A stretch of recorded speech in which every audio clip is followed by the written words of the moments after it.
Yes, good morning children. आज हम पढ़ेंगे French revolution class 9th chapter 1। अब इसमें फ्रेंच रेवोल्यूशन मींस फ्रांस की क्रांति, और क्रांति का मतलब होता है जिसमें बहुत सारे लोग एक साथ कोई भी चेंजेस लेकर आते हैं सोसाइटी में या नेशन में, उसको हम बोलते हैं रेवोल्यूशन। तो ऐसे ही फ्रांस में एक रेवोल्यूशन आया that is known as French revolution. So we are going to study this chapter in 2 or 3 parts. So we have this French Revolution in the coming parts. Now the next slide is सबसे पहले ये देखना चाहिए कि France हमारे world में कहां पर है। Now this is the map of the world. अब इसमें देखें, ये जो रेड कलर का है इधर आपका मेडिटेरेनियन सी आपका इधर है, इसके अलावा इटली इधर है, और ये आपका फ्रांस है।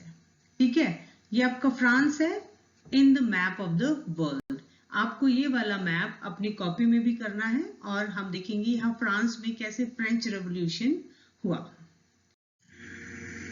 नेक्स्ट दैट इज कि इसका शुरुआत कैसे हुई, किस तरह से फ्रेंच रेवोल्यूशन शुरू हुआ। अब आप ये देखिए कि 14 जुलाई, हमें ये डेट याद रखनी है, दैट इज 14 जुलाई 1789।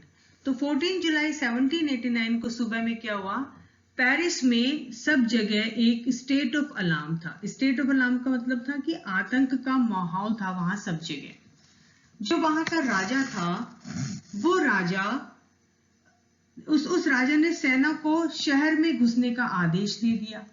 अब शहर में घुसने का आदेश दे दिया, तो ये देखिए सेना को शहर में घुसने का आदेश दे दिया। अब सब जगह ये अफवाह फैल गई, रूमर्स मींस अफवाह, ये अफवाह फैल गई कि वह सेना को नागरिकों पर गोलियां चलाने का आदेश देने वाला है, कि वो कह रहा है कि वो गोलियां चलवा देगा पूरे की पूरे सिटीजन्स में। ये वहां फैल गई पूरी की पूरी एक अफवाह। लगभग 7,000 मैन एंड वीमेन, जितने भी ये थे 7,000 मैन एंड वीमेन, ये टाउन हॉल के सामने इकट्ठा हो गए। वहां पर एक टाउन हॉल था, वो वहां पर इकट्ठा हो गए टाउन हॉल में। ठीक है, और उन्होंने ये डिसाइड किया कि एक हम पीपल्स मिलिशिया बनाएंगे। पीपल मिलिशिया का मतलब होता है कि छोटी सी जन सेना को बनाएंगे, जिससे कि वो अपने राजा के अगेंस्ट लड़ सके। अब इसको करने के लिए क्या जरूरत थी, अब कहीं पर भी कोई आर्म फोर्स बनती है या कोई भी सेना बनती है, तो हम उसमें क्या देखते हैं, कोई ना कोई हथियार की जरूरत पड़ती है या बाकी चीजों की जरूरत पड़ती है। अब क्या हुआ कि हथियारों की खोज में वे बहुत से सरकारी भवनों में जबरदस्ती उन्होंने घुसने की कोशिश की, गवर्नमेंट बिल्डिंग्स में उन्होंने घुसने की कोशिश की। अब फाइनली क्या हुआ, फाइनली ये हुआ कि कुछ ग्रुप ऑफ पीपल थे, लगभग सैकड़ों में थे। उन्होंने क्या किया, पेरिस के ईस्टर्न तरफ, पेरिस के वो eastern part of the city जो था पेरिस में, वहां की ओर वो सारे के सारे लोग चल पड़े।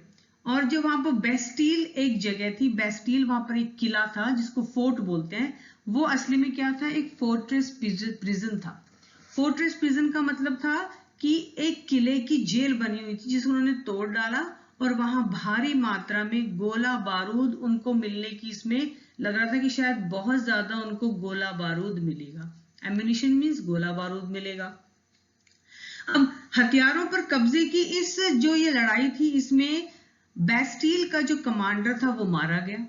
अब बेस्टील का जो कमांडर था वो मारा गया, एंड द प्रिजनर्स रिलीज, और वहां जितने भी कैदी थे उनको उन्होंने वहां से छुड़वा दिया। और कैदी कितने थे, ओनली 7, केवल 7 कैदी थे जिनको छुड़ा लिया।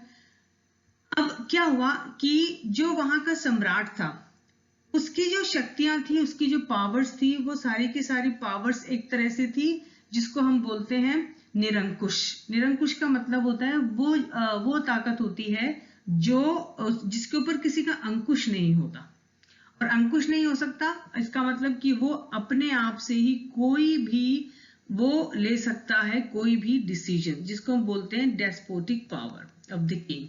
अब इसके लिए क्या हुआ, अब ये जितनी भी इसकी शक्तियां थी, वो क्या किया, लोगों के अंदर इन शक्तियों की वजह से लोगों के अंदर राजा के प्रति नफरत पैदा हो गई। अब जब राजा के लिए नफरत पैदा हो गई तो इसीलिए जो किला था, किले को ढा दिया और उसके जितने भी छोटे छोटे उनके फ्रेगमेंट्स थे, स्टोन फ्रेगमेंट्स थे, उनको सोल्ड कर दिया गया, मार्केट्स में बेचा गया। और मार्केट्स में क्यों बेचा गया, ताकि वो उसको एज ए सोवेनिर रखे। सोवेनिर का मतलब होता है कोई निशानी के तौर पर उसको वो मार्केट में बेच सके। ठीक है, अब इसके बाद आता है कि इस घटना के बाद में क्या हुआ। जब ये घटना हो गई, इस घटना के बाद में क्या हुआ, पेरिस और जो इसके आसपास के गांव हैं वहां पर भी ये सब चीजें देखने को मिली कि वहां पर कई सारे संघर्ष होना शुरू हो गए। अब ज्यादातर जितनी भी वहां की जनता थी वो बहुत ज्यादा प्रोटेस्ट कर रही थी, किस चीज के अगेंस्ट, क्योंकि वहां पर रोटी का दाम बहुत बढ़ गया था। अब रोटी का दाम जब बहुत बढ़ गया, कीमतें बहुत महंगी हो गई हर चीज की, तो लोग इसका विरोध करने लगे। और बाद में क्या हुआ, जितने भी पुराने हिस्टोरियंस हैं, जो इतिहासकार होते हैं, जो इतिहास लिखते हैं, उन्होंने देखा कि जितनी भी शुरू से लेकर एंड तक जो भी घटनाओं की चेन थी, वो सारी घटनाओं की जो चेन थी वो पूरी की पूरी वहां जाकर खत्म हुई जहां फ्रांस के सम्राट को फांसी दिए जाने तक पूरी चली। अब ये हुआ कि अधिकांश लोगों को ऐसे नतीजे की उम्मीद नहीं थी और ये भी नहीं पता था कि ऐसा ये सब क्यों हुआ। Now, the next topic and the next slide is on the basis of French society during the late 18th century. अब लेट 18th सेंचुरी में फ्रांस की सोसाइटी कैसी थी? क्या वहां पर ऊंच नीच था, या वहां पर कोई क्लास स्ट्रगल था, या कैसा था, वो सब इसमें पढ़ते हैं।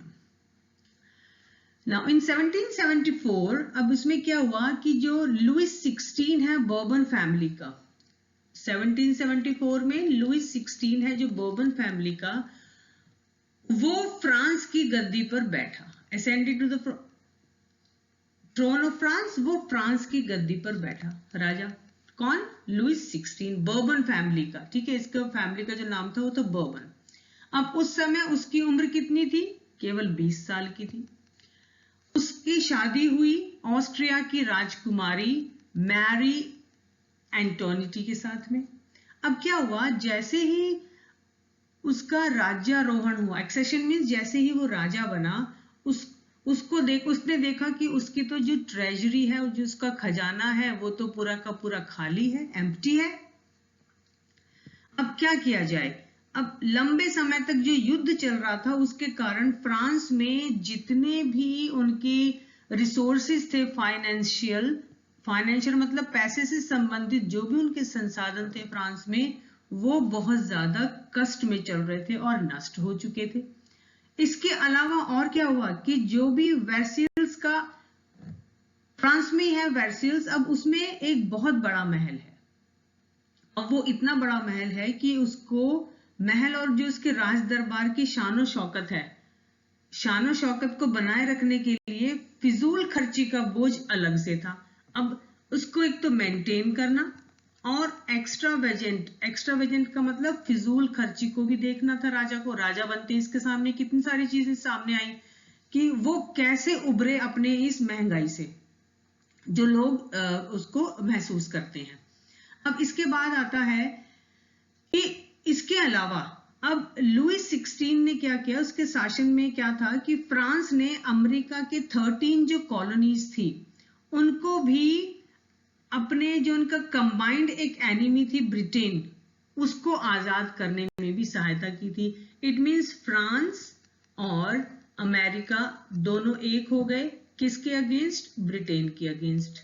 ठीक है, अब उसके बाद आता है कि जैसे ही ये युद्ध चलता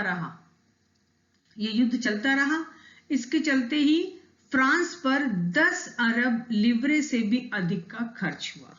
अब होता ही है, जब भी कभी कोई भी कहीं पर युद्ध होता है तो वहां पर वहां की जो अर्थव्यवस्था है, इकोनॉमी जो है वो डाउन चली जाती है, वहां पर महंगाई हो जाती है। तो ऐसे ही क्या हुआ कि जो भी ये युद्ध हुआ, इस युद्ध में, इस वॉर के अंदर एक तो 10 अरब से ज्यादा जो लीवरे था वो बहुत ज्यादा खर्च हुआ। इसके अलावा 2 अरब जो लीवरे था वो भी उसका अलग से बोझा चढ़ गया। ठीक है, 2 अरब से और हो गया तो इनका हो गया पूरा का पूरा 12। अब लीवरे होता क्या, व्हाट डू मीन बाय लीवरे? अब ये आपको मैं समझाती हूँ। लीवरे का मतलब होता है कि ये फ्रांस की एक करेंसी है जो 1794 में जिसको खत्म कर दिया गया था। लेकिन अब तो फ्रांस में ये वाली करेंसी नहीं है, लेकिन उस वक्त में फ्रांस में यही करेंसी यूज की जाती थी। अब आगे देखते हैं। अब सरकार से जो कर्जदाता थे 10% का वो इंटरेस्ट मांग करने लग गए। देखो कितनी सारी चीजें उस राजा के सामने, इसको इन सब का सामना करना पड़ा। अब कॉन्सिक्वेंटली अब धीरे धीरे क्या हुआ कि जो फ्रेंच गवर्नमेंट थी उसने अपने बजट का बहुत बड़ा हिस्सा दिनों दिन जो उनका बढ़ते जा रहे कर्ज थे उसको चुकाने के लिए मजबूर थी। ठीक है, ऐसा होता ही है। और अपने जो भी उनके रेगुलर खर्चे हैं, जैसे सेना का रखरखाव है, ठीक है, सेना का रखरखाव है, इसके बाद में उनका कोर्ट है, कोर्ट के अलावा जो उनके सरकारी ऑफिसेज हैं, यूनिवर्सिटीज हैं, स्टेट हैं, जितनी भी सारी की सारी चीजें हैं, विश्वविद्यालय को चलाने के लिए जो भी फ्रेंच गवर्नमेंट है उन्होंने टैक्स को उनको बढ़ाना ही पड़ा, उनको फोर्स करना पड़ा और टैक्स बढ़ाने पड़े। क्यों? क्योंकि उनको पैसा चाहिए था आगे चलाने के लिए सब कुछ। अब लेकिन जब गवर्नमेंट बहुत सारे टैक्स लेने के लिए आ जाती है तो जो जनता है, जो वहां के लोग हैं, वो थोड़ा सा गुस्सा हो जाते हैं। लेकिन यहां पर फ्रांस के पास जो भी टैक्स आया वो टैक्स कई लोगों से आया, और जो वो कई लोग थे वो 18th सेंचुरी के अंदर फ्रेंच सोसाइटी जो थी वो it was divided into 3 estates. अब एस्टेट्स का मतलब होता है अलग अलग जितने भी इसमें लोग हैं वो इसमें आते हैं, शामिल होते हैं। इसमें स्टेट्स का मतलब राज्य नहीं है, ठीक है। And only members of the third state paid tax. अब हम इसको आगे पढ़ेंगे कि किस तरह से वहां के जो राजा हैं उन राजाओं को टैक्स कहां से मिलता था, कौन लोग उनको टैक्स देते थे, क्या सभी लोग सेम टैक्स देते थे या सबके लिए टैक्स का अलग अलग उनका दायरा था। Come to the next slide. अब देखिए, अब जो ये सोसाइटी थी it was the part of the feudal system. अब फ्यूडल सिस्टम कौन सा होता है? फ्यूडल सिस्टम होता है जिसको हम बोलते हैं सामंती व्यवस्था, जिसमें क्या होता है कि जो भी जितना भी पुराना राजतंत्र है 1789 से पहले, वो इसमें इसकी पूरी की पूरी बात करता है। अब कैसे? The figure next to this slide shows how the system of estates in French society was organized. अब यहाँ की जो इसकी फिगर है, इसकी फिगर आपकी बुक में भी मिल जाएगी। इसके अलावा जो नेक्स्ट स्लाइड है वो इसमें पूरा फ्लो चार्ट मैंने बनाया हुआ है जिसमें आपको पता चलेगा कि सोसाइटी किस तरह से ऑर्गेनाइज थी। पहले कौन से लोग आते थे, बाद में कौन से लोग आते थे। अब इसमें देखिए, सबसे पहले इसमें पूरी जितनी भी पॉपुलेशन थी उसमें 90% लोग किसान थे। पीजेंट्स मीन किसान थे। लेकिन जमीन के मालिक किसानों की संख्या बहुत कम थी। ऑलमोस्ट 60% जो जमीन थी वो बहुत बड़े 70% जो जमीन थी वो चर्च के लोगों के पास थी या जितने भी प्रिविलेज्ड लोग थे उनके पास थी। अब इसमें आप ये देखिए कि उसमें आते हैं नोबल्स, चर्च के लोग, और जितने भी रिचर मेंबर्स हैं पूरे, उनको थर्ड स्टेट में लिया गया। अब members of the first 2 states that is clergy. अब क्लर्जी कौन से लोग होते हैं? क्लर्जी वो लोग होते थे जिनको जो चर्च में कोई स्पेशल काम करते थे, उनके पूरे ग्रुप को बोलते थे क्लर्जी। वो थर्ड स्टेट में आता था। Now the members of the first 2 states, that is the clergy and the nobility, enjoyed certain privileges by birth. Privilege का मतलब होता है जिसको पैदा होते ही विशेष अधिकार मिल जाते हैं, उनको हम बोलते हैं प्रिविलेजेस। और ये सारे के सारे प्रिविलेजेस थे केवल पहले जितने भी फर्स्ट स्टेट के लोग थे उनको। सेकंड स्टेट के लोग में थे अमीर लोग, और थर्ड स्टेट में थे बड़े बड़े जितने भी मर्चेंट्स हैं और ट्रेडर्स हैं, कर्मचारी हैं, एडवोकेट्स हैं। इसके अलावा पीजेंट्स हैं, वर्कर्स हैं, लैंडलेस लेबरर्स हैं, सर्वेंट्स हैं, ये सारे आते थे थर्ड स्टेट में। और ये भी मजे की बात देखो कि बाकी जो जितने भी दो स्टेट्स हैं फर्स्ट एंड सेकंड, उनको तो टैक्स नहीं देना पड़ता था, लेकिन जो थर्ड स्टेट के लोग हैं उनको ही टैक्स देना पड़ता था। Now come to the next point. अब इसमें जितने भी फर्स्ट स्टेट के लोग थे वो क्या करते थे, किसानों से पूरा का पूरा टैक्स लेते थे, और यहां तक कि उनको क्या करना पड़ता था, इन थर्ड स्टेट के लोगों को अपनी सर्विसेज देनी पड़ती थी उनके घर में या उनके खेतों में काम करके या आर्मी में पार्टिसिपेट करके या फिर रोड्स को बनाने में। मतलब इनको कोई अधिकार नहीं था जो थर्ड स्टेट के लोग थे। इसके बाद आता है कि जो चर्च था, चर्च भी किसानों से टैक्सेस का बहुत बड़ा हिस्सा लेता था और उस टैक्स को बोलते थे टैथेस। वो चर्च जो टैक्स लेता था उसको बोलते थे टैथेस। This is also important for your exam purpose in a very short answer. ठीक है, तो ये टैक्स किसानों से लिया जाता, जिसको हम धार्मिक टैक्स भी बोल सकते हैं, इसको हम बोल सकते हैं साथ में आपका रिलीजियस टैक्स।